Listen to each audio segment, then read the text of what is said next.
দক্ষিণ দিনাজপুরে 4 বিধানসভার বিজেপি প্রার্থীরা মনোনয়নপত্র দাখিল করল বালুরঘাটে নির্বাচন দপ্তরে। এদিন বালুরঘাট বিধানসভা বিজেপি প্রার্থী বিদ্যুৎ কুমার রায়, কুমারগঞ্জ বিধানসভার বিজেপি প্রার্থী শুভেন্দু সরকার, তপন বিধানসভার বিজেপি প্রার্থী বুধ রায় টুডু, গঙ্গারাম বিধানসভার বিজেপি প্রার্থী সত্যেন্দ্রনাথ রায় মনোনয়ন জমা করল বালুরঘাটের প্রশাসনিক ভবনে।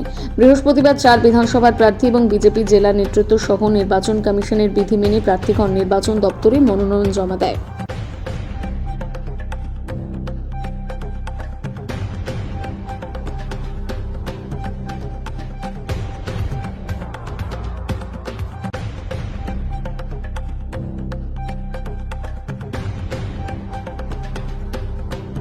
নবীনেশ্বর কতজন এসছেন কি একটু যদি বলেন। আমাদের আজকে আমরা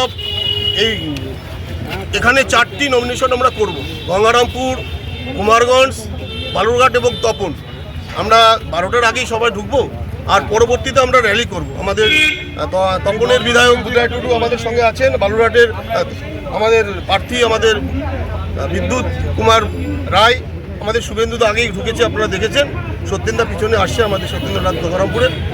আর এই বিষয়ে দেখছিল পাশাপাশি ওই সাব ডিভিশনে আমাদের ওই সাব ডিভিশনে যে দুটো কুশমন্ডি এবং আমাদের হরিরামপুর, সেখানে একইভাবে আমাদের নমিনেশন হচ্ছে। সেখানে হরিরামপুরের আমাদের মনোনীত প্রার্থী দেবব্রত মজুমদার এবং কুশমন্ডির আমাদের প্রার্থী আমাদের তাপস চন্দ্র রায়, ওরাও একইভাবে ওখানে দিচ্ছে। আমাদের সম্মানীয় কেন্দ্রীয় মন্ত্রী এবং আমাদের জেলা সভাপতি দুজনেই সেখানে আছেন।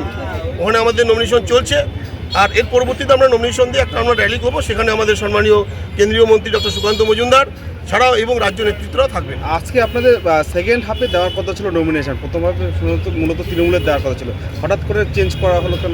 না, নমিনেশনটা আমাদের মূল ফ্যাক্টর ছিল। আমাদের যে র্যালিটার আমাদের পারমিশন ছিল সেকেন্ড হাফে, আমরা র্যালি সেকেন্ড হাফেই করবো, আমরা নমিনেশন আগে দিয়ে দিচ্ছি।